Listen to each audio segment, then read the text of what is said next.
It's not good enough in the world of COVID-19 and the post-COVID-19 world that we hope will soon be upon us, to look in the rearview mirror and try to recreate an economy and all of the systems that go with that exactly as it was in the early spring months of 2020. I think this is an opportunity, and maybe is a silver lining in this crisis that we're in that we can take a moment to say, how do we want to invest our precious resources going forward? And that very well, I think, is a piece of the restoration of passenger rail service. This is A New Angle, and I'm your host, Justin Angle, marketing professor at the University of Montana College of Business. This podcast is my chance to speak with cool people doing awesome things in and around the great state of Montana. We are proudly underwritten by First Security Bank and Blackfoot. Hey folks, welcome back, and thanks for tuning in. Today's episode is my favorite sort of conversation.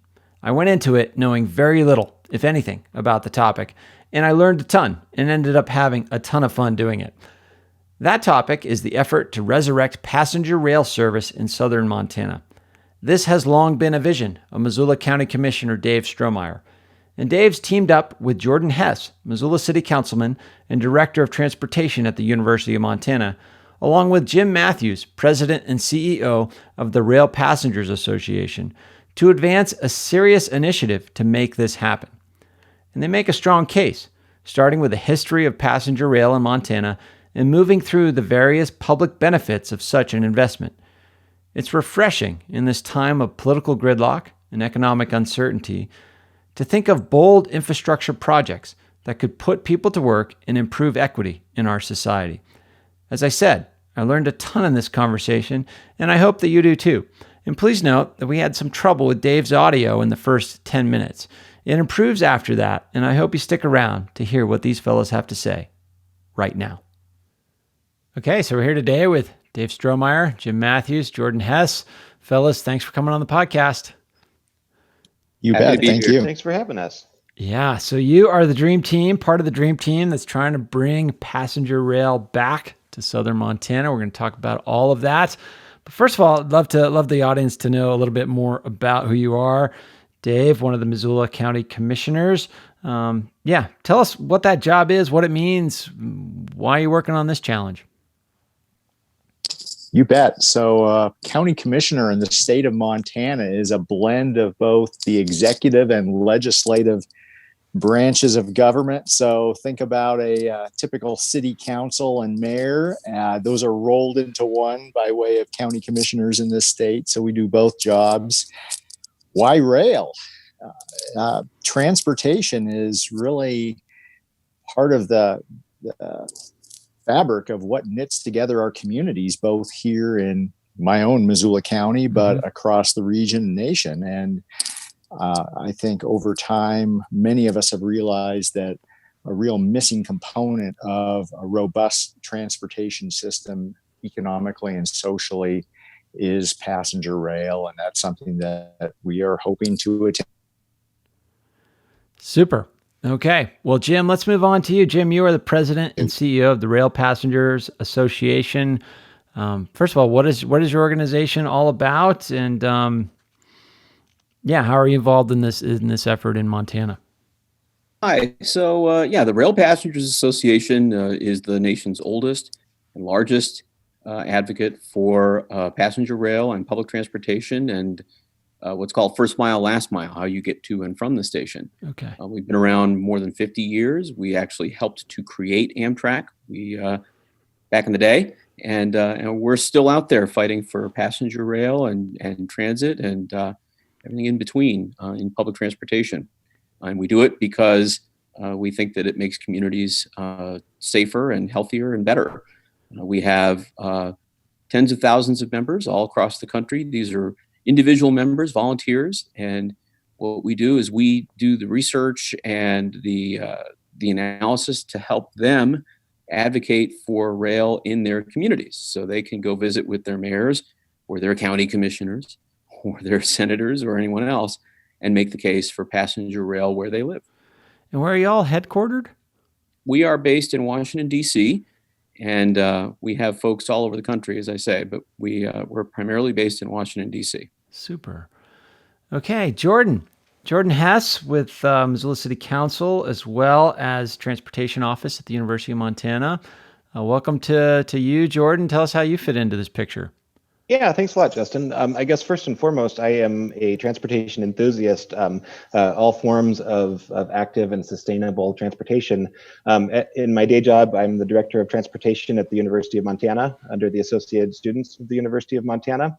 And then I moonlight as a Missoula City Council member, where I chair the Land Use and Planning Committee, and really have been interested and engaged in active and sustainable modes of transportation for my entire career.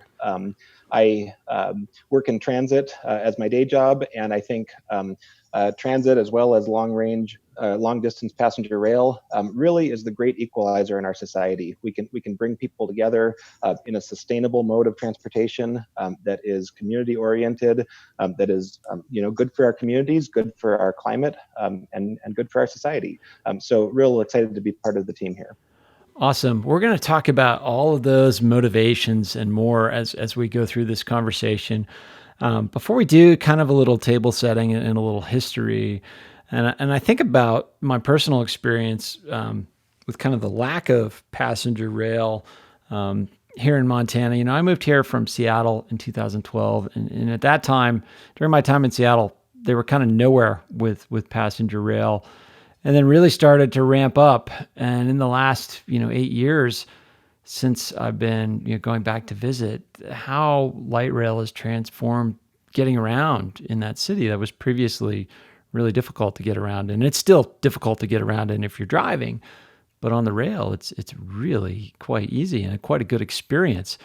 Moved here, and one of the first things you do when you're new to Missoula, other than do a bunch of awesome outdoor stuff, is you go to the farmer's market and you see those trains coming right through town and the train station there, and then only to find I live in this new place and it's really hard to visit because it's a long drive from anywhere else and the train doesn't come here. Like, the train goes through town, why doesn't it bring people through? It just seems like it was a head scratcher. So let's talk a little bit about the history. What has been the history?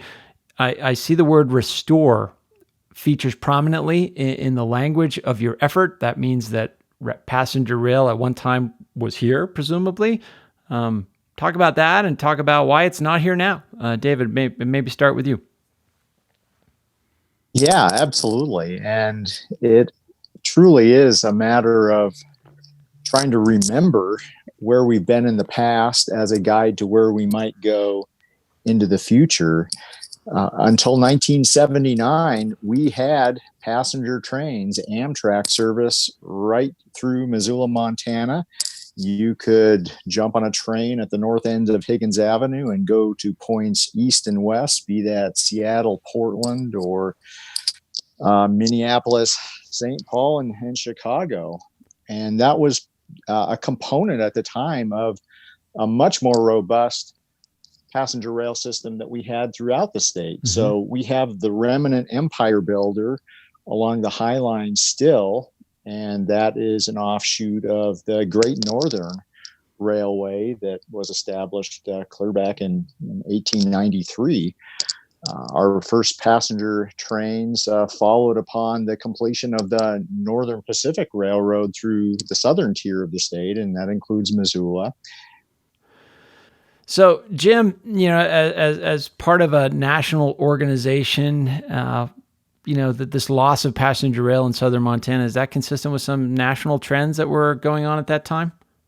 Very much so. The retrenchment that Dave talked about is very much a national phenomenon. In fact, it's one of the reasons why our organization was born in 1969 as the National Association of Railroad Passengers. And the idea was to fight to preserve passenger rail as it was eroding all across the country. And there's a lot of reasons for that. If you look at the immediate post-war period, the government spent a lot of money subsidizing highways and air travel, and railroads did not get any of that. As a matter of fact, most of the spending on passenger rail in the immediate post-war period came from the railroads themselves. And before air travel was as ubiquitous as it is now, rail travel, long-distance rail travel really was the way that a lot of folks got across the country. And the train companies sort of competed with one another for the passenger experience. Now, they have what by law is called a common carrier responsibility, which means you show up, you buy your fare, they have to take you where you're trying to go. And increasingly into the 60s, meeting that common carrier requirement as the subsidized air travel system was sucking passengers away just became untenable. They just couldn't do it. And they started taking passenger service away, line by line, route by route, company by company. And so Amtrak was born in 1971 through a piece of legislation which our organization helped to shepherd through the Congress. And the idea behind it was a kind of grand bargain that said to the railroads, we will take on, the federal government will take on the responsibility for running passenger service that you now have to provide as a common carrier. We'll take it all. We'll take the coaches, we'll take the locomotives, we'll take the staff, we'll take the pension obligations, we'll take all of it off your hands. And in exchange, you have to give us priority dispatch across all of your networks all across the country. And that seemed like a pretty fair deal. They were instantly relieved of their financial obligations associated with passenger service. And to this day, Amtrak is still cutting pension checks to people who never wore an Amtrak badge. Wow. And the reason this happened was, again, because there was a subsidized competition. And so Amtrak was born not to be a giant, vibrant, competitive system, but as a stopgap measure to preserve the minimum elements of a skeletal service across the United States, to preserve service in places where private industry could not profitably provide it. And that was really why Amtrak was born, and it's why Amtrak continues to be a taxpayer-supported enterprise, because it has a public service mission of supplying transportation and mobility to communities where the private sector can't afford to provide it. Is it fair to think of Amtrak as sort of akin in a way to the Postal Service? Is that a decent analogy in terms of how it structures and its objectives? It is. It's a very fair analogy. And over the years, Amtrak has tried to make itself leaner, more businesslike, more competitive, and they've done a lot of that. They've gotten to the point last year where they were very close to covering all of their operating costs from fares, and that's a pretty remarkable feat for any railroad. There isn't one in the world that does that. And until the coronavirus pandemic torpedoed the ridership, Amtrak was on pace for another year of record ridership. And the reason for that is really very much like the reason why the Postal Service survives, because it's more than, just like the Postal Service is a lot more than mail. Amtrak is a lot more than just coaches running through a town. It's an economic engine in every community that it serves. And if you don't believe me, go up and talk to the folks in Cut Bank and see how much they would hate to see the empire builders stop coming to their town. Indeed. The numbers are pretty stark. Yeah. So Jordan, let's kind of bring you into the conversation at this point. You represent both the city and the university in many ways. What's kind of your perspective on the history and the importance of rail to a city like Missoula and a campus like the University of Montana? Yeah, absolutely. And I think Jim and Dave really gave a good comprehensive history. And like so much of our history in the post-World War II era, we made so many decisions around building up a car-centric, highway-driven urban environment. And now today we're grappling with the consequences of how we designed our cities in the decades after World War II.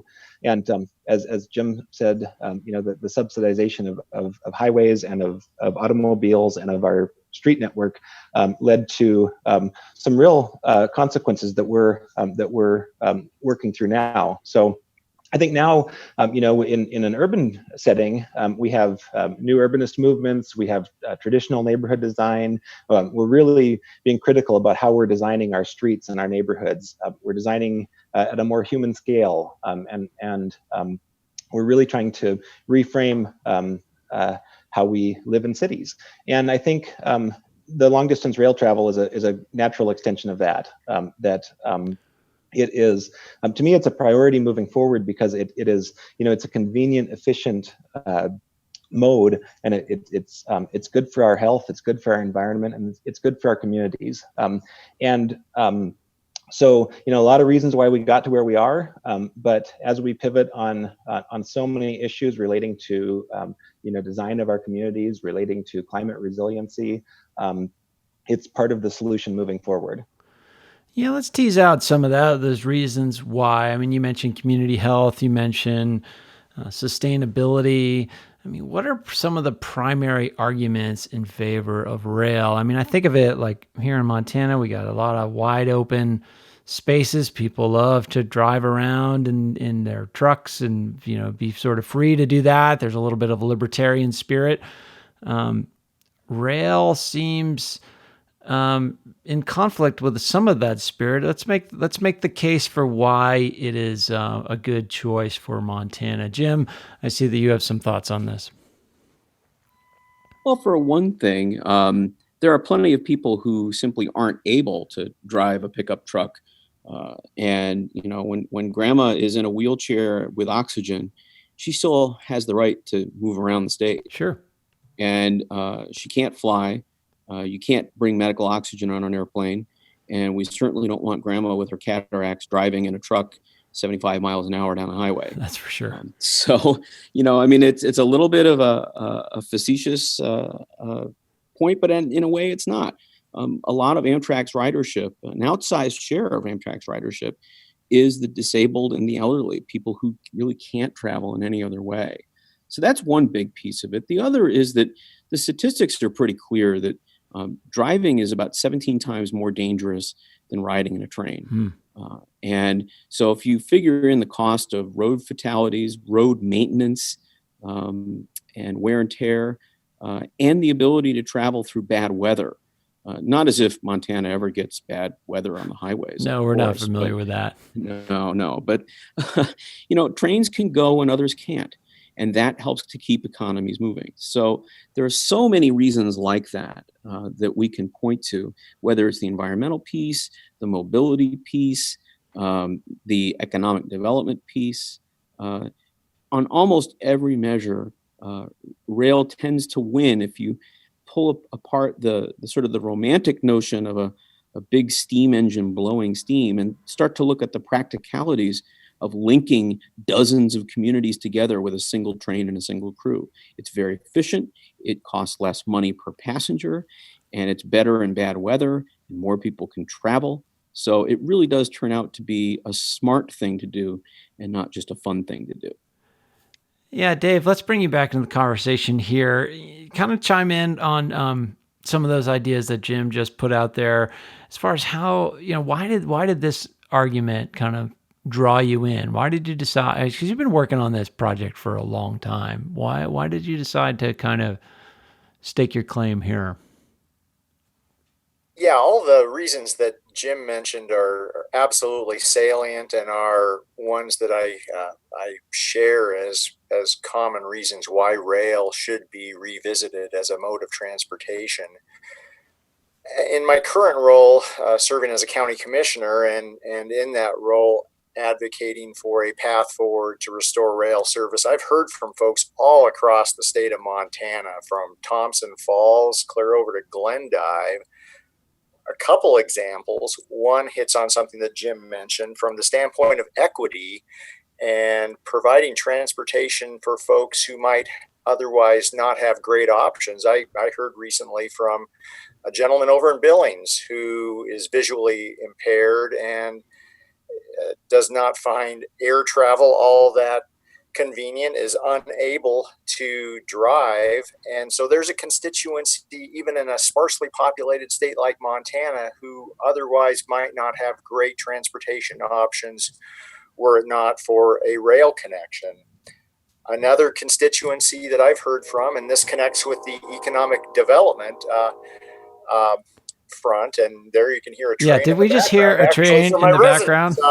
How ironic. That's awesome. Right on cue.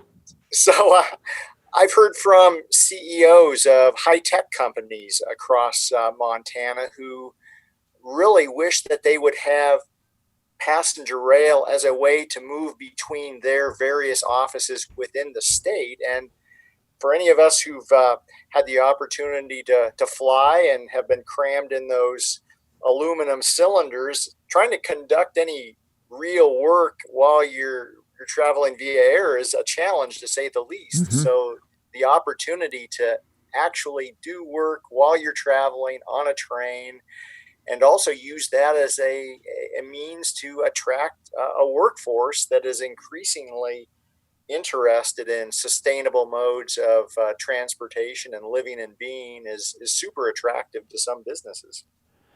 So, as Jim and Dave were talking about some of the accessibility benefits to rail, particularly for, people with, older folks or folks that maybe don't have the ability to travel in a car or fly. Jordan, it occurs to me that, working at the university, you represent sort of the other end of the demographic spectrum in some ways. You could construct a lot of arguments that, rail would be beneficial to the student population as well. Yeah, it's a great point. I think from some of our survey research of incoming students, we find that students are very comfortable living a car-free life in Missoula. Missoula is very easy to get around on foot, by bicycle, by transit, and there are two things that are challenges, and one of those is access to recreation, and one of them is going home for Thanksgiving. Mm-hmm. It's really hard to get to Billings or Miles City or any community in Montana from Missoula without a car. And so actually owning a car, according to AAA statistics, owning and maintaining and operating a car is more expensive than in-state tuition at the University of Montana. So if we think about equitable access to education, transportation costs are a big part of that. And I think rail is a piece of the puzzle in terms of reducing barriers for those students. And so, like I said before, I think rail has the opportunity to be really a great equalizer here. That theoretical grandmother that Jim mentioned. My grandma takes the train from Havre to visit family over in the Whitefish area a couple times a year, and it's a trip that she wouldn't be able to take without that option available. And I think one of the great things about rail is that it can be a social service like that. It can be an essential transportation service, and right alongside folks that are using the train for that reason, you've got tourists on a sleeper berth that are coming to visit our national parks and bring tourism dollars into the state. So it really is kind of serving a lot of different populations, and that's one of the real cool things about it. The tourism piece is really, truly nothing to sneeze at. And I'm going to use an example, again, from Montana to just make the point that if you look at Cut Bank, this is a small community. And overall, the share of everyone's federal tax dollars that goes to Amtrak from the entire town is about $16,000 for everybody in the town chipping in together. What they get back every year in tourism-related benefit is about $127,000 for that money. And if you look at the Empire Builder as an entire route from Chicago to Seattle, we spend as a nation a little bit more than $57 million every year to have an Empire Builder service. And for that, the 10 states that are served derive $327 million in benefits. That's a lot of things, but that's a lot of that is people coming to communities, spending their money, staying in hotels, drinking in the local bars, going to the tourist destinations, going hiking, going fishing, doing all of those things. and leaving their money behind in the local economy. And when they do that, the people who work in those places have money to spend within the economy. And so there's a multiplier effect that a lot of people don't really think about. And that is where the benefit really comes from. A New Angle is brought to you by First Security Bank and Blackfoot, two cool companies doing awesome things all over Montana. Hey, this is Ryan Tutel of ESPN Radio in Missoula, and you're listening to A New Angle. Jim is absolutely right. For too long, when we've looked at opportunities for reestablishing rail service, we've more often than not focused on how much is this going to cost? Mm-hmm. Invariably, that's one of the first questions someone asks me is, how much is it going to cost to do this? And I like to turn that on its head, similar to the real life examples that Jim pointed out in our very own state of Montana and Cut Bank, is rather than just looking at the cost, what is the benefit? And the benefits, economic and otherwise, are huge. For most conversations that I get in with skeptics about passenger rail, their default position is it going to pay for itself? And my comeback to that is, yeah, it'll pay for itself just like the airline industry and our interstate highway system pay for themselves, which is it requires some level of public investment to make this happen, because these are social goods that we have as a society determined is important to have, and that is equitable transportation options. So there are huge economic benefits that accrue to this. That's been demonstrable in places where passenger rail currently exists. And by extension, I think we have seen that the opportunity exists in places where passenger rail currently does not exist. It's so interesting that we get into these sort of entrenched mindsets. I mean, Dave, you mentioned that the first kind of question you get is, how much is this going to cost me or us, or we can't afford it or whatever. And it's always sort of the straw man of the status quo seems really prominent. Like it's really, we have a system that's kind of a bad design. Like each one of us driving around in these cages of steel that are remarkably dangerous, it's kind of a bad design for getting people around. And we're finding that it's not sustainable on many dimensions. Yet, rail is seen as this old thing, but maybe it was better all along. Let's transition to sort of how, like, outside of the cost piece, how do you actually get something like this done? Like, how do you, Dave, Jordan, you two are elected officials. Like, how do you build coalitions? How do you make something like this happen? This is a big idea. This isn't just trying to get, the sidewalks fixed on Higgins Street. This is a big idea. Jordan, your thoughts on that? Yeah, I think probably the most important thing is that we can and do accomplish big things all the time. We do them at the local level, whether it's something like acquiring and operating our water utility system, or working on our 10-year plan to end homelessness, or any other large-scale project that we try to accomplish at the local level. I think the thing that's particularly challenging about this is that it stretches across jurisdictional lines. So it stretches from the city to the county, into the neighboring county, into the neighboring state, and absolutely, and there are state and federal regulatory and there's state and federal hurdles, I guess, as well as the need to line up local support along an entire corridor. And so I think that's probably why the solution has been out of reach for the last 41 years, is that it's just a really big web to untangle. And so I'm really grateful for the work that Dave has done to really start connecting counties, and I'm sure he can talk to that. But I think that's just getting out and talking about it, raising awareness raising awareness here in Missoula, raising awareness across the state, in other communities, and across the country in other cities and counties that would be impacted. Yeah, Dave, your perspective on trying to get something big like this done. I agree with Jordan. We have, to some extent, forgotten what it means to be able to accomplish bold visions. Mm-hmm. It was just a few months ago that the highest priority that we were grappling with locally in what I would call the bold vision category beyond expanded passenger rail service, which is something we've been about for a while, but was how do we crack the nut of addressing and mitigating the effects of climate change locally?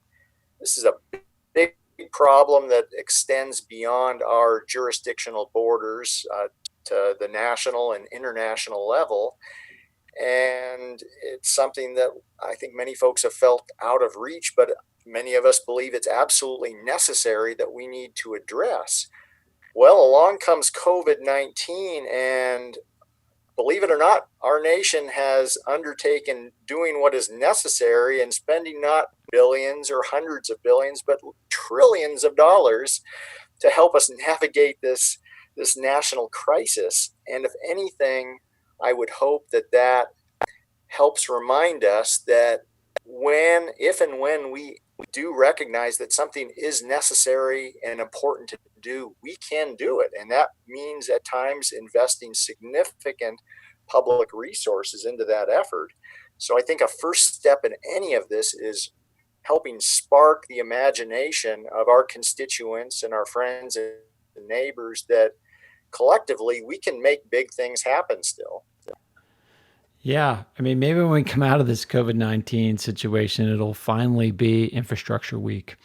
I've sort of been waiting for that for a long time, but this is, I mean, that's a bit of, dismissive humor, but Dave, you're right. Like this, we're going to be in an economic mess for a long period of time. And we need big ideas to mobilize people, put them to work on big projects. And if we can do it in such a way that creates enduring economic benefits and structures that also happen to be better for the planet and maybe better for the health of our populace, why the hell not? Yeah, and absolutely. And what I am all about is not trying the same thing, expecting different results. Sure. So for many decades, 4 decades plus 1 year to be precise, since we lost passenger rail service, there have been these oscillating efforts and periods of enthusiasm and waning enthusiasm to make this happen.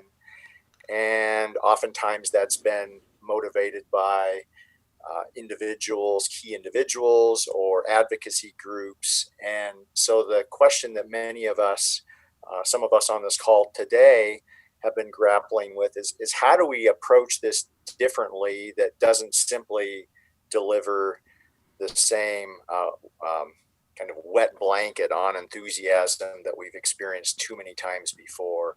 I do think reigniting this vision of what is possible is a part of that equation, sure. But we have taken some other efforts here locally to try to expand the scope of what local government can do that we really have not attempted in the past. So, Jim, are there any case studies across the country on, communities or regions that have brought a passenger rail system back into operation, and how did those get done? And then, what have been some of the benefits? So there have been a few, probably, I'd like to point to two, I think is sort of the archetypes. One is just getting underway, and that's the service in the U.S. Southeast, the Gulf Coast. That was wiped out by Hurricane Katrina. And once the hurricane was over, the track was rebuilt, but the service has not been restored. And it's been 13 years. And it took a lot of effort by a lot of folks, a lot of political pushing, and a lot of conversations like the one we're having now to get to a place where just in February, the final piece came together in the form of approval from the Mobile, Alabama City Council to move forward. And now we're getting ready to restore a little teeny piece of what was once service from New Orleans to Jacksonville. We'll be running New Orleans to Mobile twice.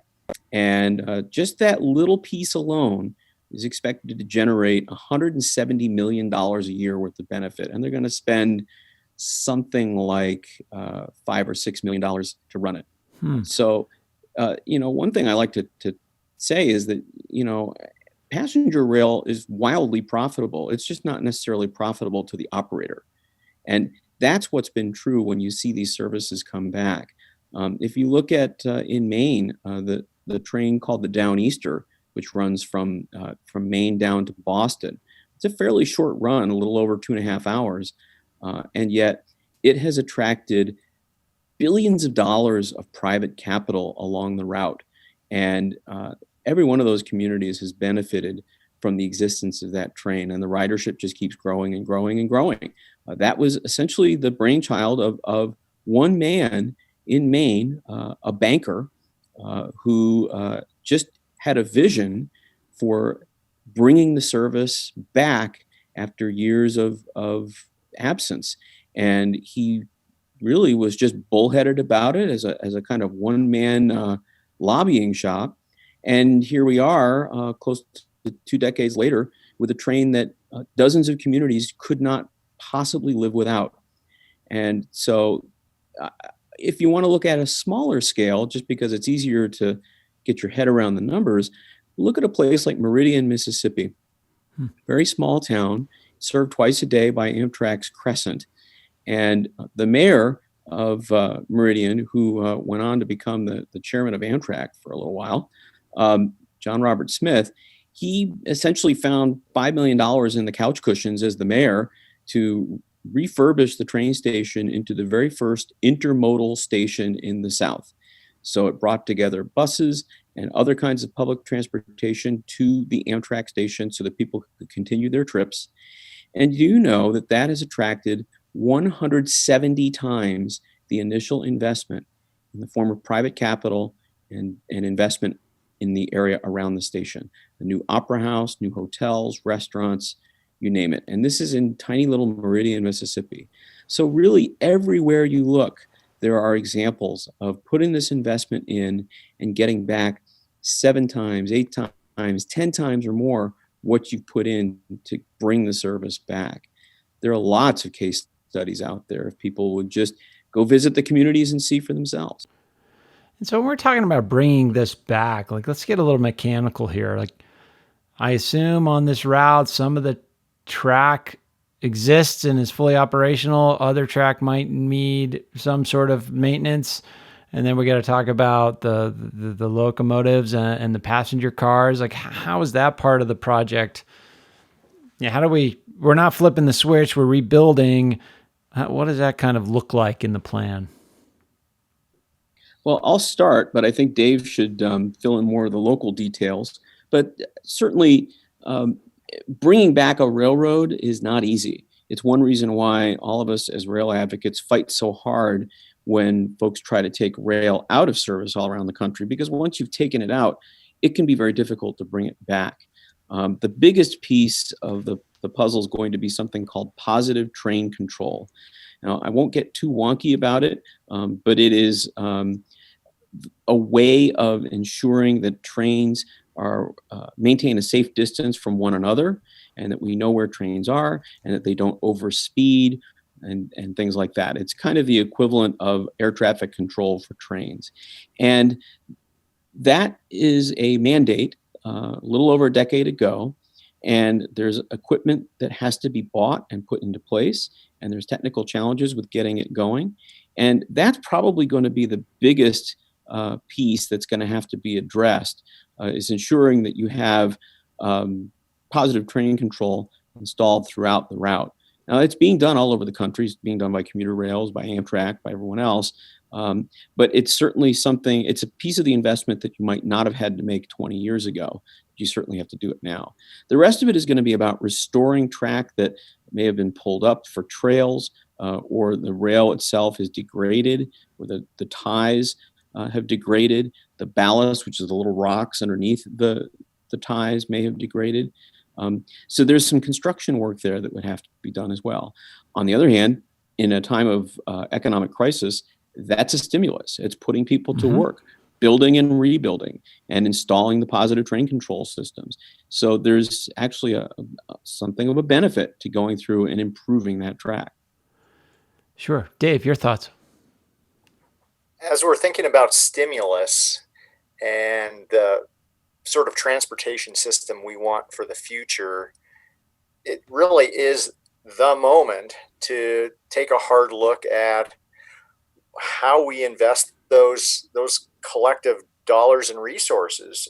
It's not good enough in the world of COVID-19 and the post-COVID-19 world that we hope will soon be upon us to look in the rear view mirror and try to recreate an economy and all of the systems that go with that exactly as it was in the early spring months of 2020. I think this is an opportunity and maybe is a silver lining in this crisis that we're in that we can take a moment to say, how do we want to invest our precious resources going forward? And that very well, I think, is a piece of the restoration of passenger rail service. So specifically here in Montana, in southern Montana, if you look at the main trunk line from essentially over in Glendive west to Thompson Falls, we're not talking about creating something that either never existed before or does not exist now. It's improving the system that we have, because there are freight trains that are rolling over these tracks as we speak, one of which we might have heard on the audio recording a little while ago. But it is including upgrades or creating that positive train control system that may or may not exist on portions of this line. It's including additional double tracking. And by that, I mean making sure that there is enough track that is parallel that would allow two trains to pass, such that either a passenger train isn't impeding freight traffic, or vice versa, that freight traffic isn't making passenger trains pull off at a siding somewhere and be grossly late in their schedules. Mm-hmm. It also including something like what's called super elevations again. That's a fancy way of saying if you think of trains that move at a higher rate of speed that might at corners include some banking of the tracks to allow that higher rate of speed. Some of that was removed when this southern line became strictly accommodating freight back in the day. So there will need to be changes, absolutely. There would need to be rolling stock and the trains themselves acquired for this service, but I see it all as a part of investing in our transportation future. Sure. Well, let's try to land this ship or bring this train into station, so to speak. We're coming up at the end of our time, but I'd love to hear from each one of you kind of a singular piece of like what gives you hope that this time you're going to break through, and what you could ask of a listener who's interested in contributing to the effort, supporting it, getting involved. Where would you direct them? Maybe Jordan, we'll start with you. Sure. And I think we're in a really challenging time locally and as a nation and as a world right now with the impact of COVID-19. And I think this pandemic has really exposed some cracks in the foundation. There are some structural problems with our economy, with our social safety nets, with our infrastructure, with the way we do business in general. And I think, to me, it's really important that we learn from this, that we learn how to fix some of those societal challenges. Actually, a lot just in terms of urban design came out of the 1918 pandemic. Mm-hmm. In terms of designs of open space, in terms of apartment buildings with balconies, places to get respite and get fresh air. And just as we've learned from the last half century of suburban and auto-oriented design, and we're retooling and creating new ways of building cities. I think we need to think about public sector investment in a new way, in a bold new way. I think we need to really just dig right in on these infrastructure projects and on these social safety net projects. I think public sector involvement is going to be more important now than ever, and so it's a big challenge. But we've done big things before, and so I think right now we come together and we rebuild our economy and we rebuild our infrastructure and we dust ourselves off and move onward and upward to, the best that we can. And the best way that I think we can do that is by coming together and working on big projects together. Super. Jim, your thoughts on that? So for one thing, I think that in the near term, almost everyone in official Washington agrees that infrastructure and infrastructure investment is one of the best ways we can find to jumpstart an economy that's been damaged. This is true across the political spectrum, left or right, Democrat, Republican.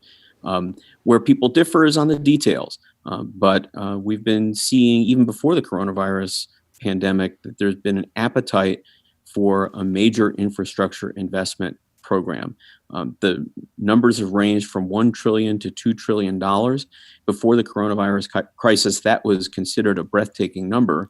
And now as Dave mentioned, we managed to find $2.2 trillion in the couch cushions just to get us through the coronavirus crisis. So I think there is an appetite on the national scale to do infrastructure projects of size. And we've also found that there is an agreement, both left and right, that passenger rail has a role to play, particularly in rural mobility. There was a time when that wasn't true, but last year we saw 95 senators out of 100 vote for policy language that supported Amtrak's long-distance network and the viability of that network. Now, that's kind of an extraordinary moment when you consider that in the past, a lot of Republicans have been very hostile to passenger rail. Mm-hmm. We're at a place now where there is appetite for making the investments to make it better. And now with the coronavirus, there is a real need and urgency to doing an infrastructure package that will put Americans back to work. My sense is that this is a moment where all those forces could come together and make this happen for those that are prepared to accept the investment and have a plan that's well thought out and they're really ready to go. Super. Dave. So the time for extreme creativity and political engagement is upon us. That could mean looking at public-private partnerships to work with Amtrak to make this a reality. It could also and must mean that we engage our elected officials at the local and at the state and federal level for that matter. A couple of the things that we are actively working on here in Missoula County is to establish a coalition of other counties in the state of Montana mm-hmm. to form a regional passenger rail authority within the state. This is something that state law authorizes us to do, and I think would be a logical extension of next steps to bring this to reality. We're also looking at a Southern Rail Commission model, which could be replicated here in the Pacific Northwest, and this would be a multi-state rail commission that would recognize that this is truly a regional effort, and it's not just within the boundaries of the state of Montana or Idaho or Washington or Oregon. We all need to be talking to one another and working with our congressional delegation. So if you have not already, folks out there should contact our congressional delegation. If you think passenger rail is an important thing, contact your county commissioners. And also, we are planning this fall, depending COVID-19, it may end up being virtual or it could be in person, but we're looking at trying to organize a passenger rail summit for the mm-hmm. state of Montana. And if folks are interested in participating in that or supporting that, we are just launching a website, which is montanapassengerrailsummit.org. And we encourage folks to check it out. And you can join the Passenger Rail Association, Jim's organization. So, gentlemen, thank you so much for coming on the show and kind of explaining this issue to our listeners and motivating us to get involved and to think big in this moment of the crisis. All the best in your efforts. We're going to be watching this story. Hopefully, we'll bring you back on to sort of give us a status update in the near future. And fingers crossed, this thing will be more down the track, so to speak. I can't really say down the road, because that's contrary to what we're trying to do here. Down the track. How's that? Sounds great. Sounds good, Justin. Thanks, Justin. Yeah, thanks a lot. Thanks for listening to A New Angle. We really appreciate it. And we're coming to you from Studio 49, a gift from University of Montana alums Michelle and Lauren Hansen. And remember that A New Angle is supported by CED, Consolidated Electrical Distributors. These guys pretty much sell anything electrical you would ever need, but they also hire a ton of our students. If you want to learn more about jobs at CED, visit cedcareers.com. Before we go, I want to thank some important peeps. Our awesome interns, Aspen Runkle and Max Gibson, Jeff Ament, John Wicks, and VTO for the tunes, and finally, props to Jeff Meese, our master of all things sound. Finally, if you have any questions, suggestions, comments, insults, whatever, please email me at anewangle@umontana.edu. Help us spread the word, and be sure to use the hashtag #anewangle when you do. Thanks a lot, and see you next time.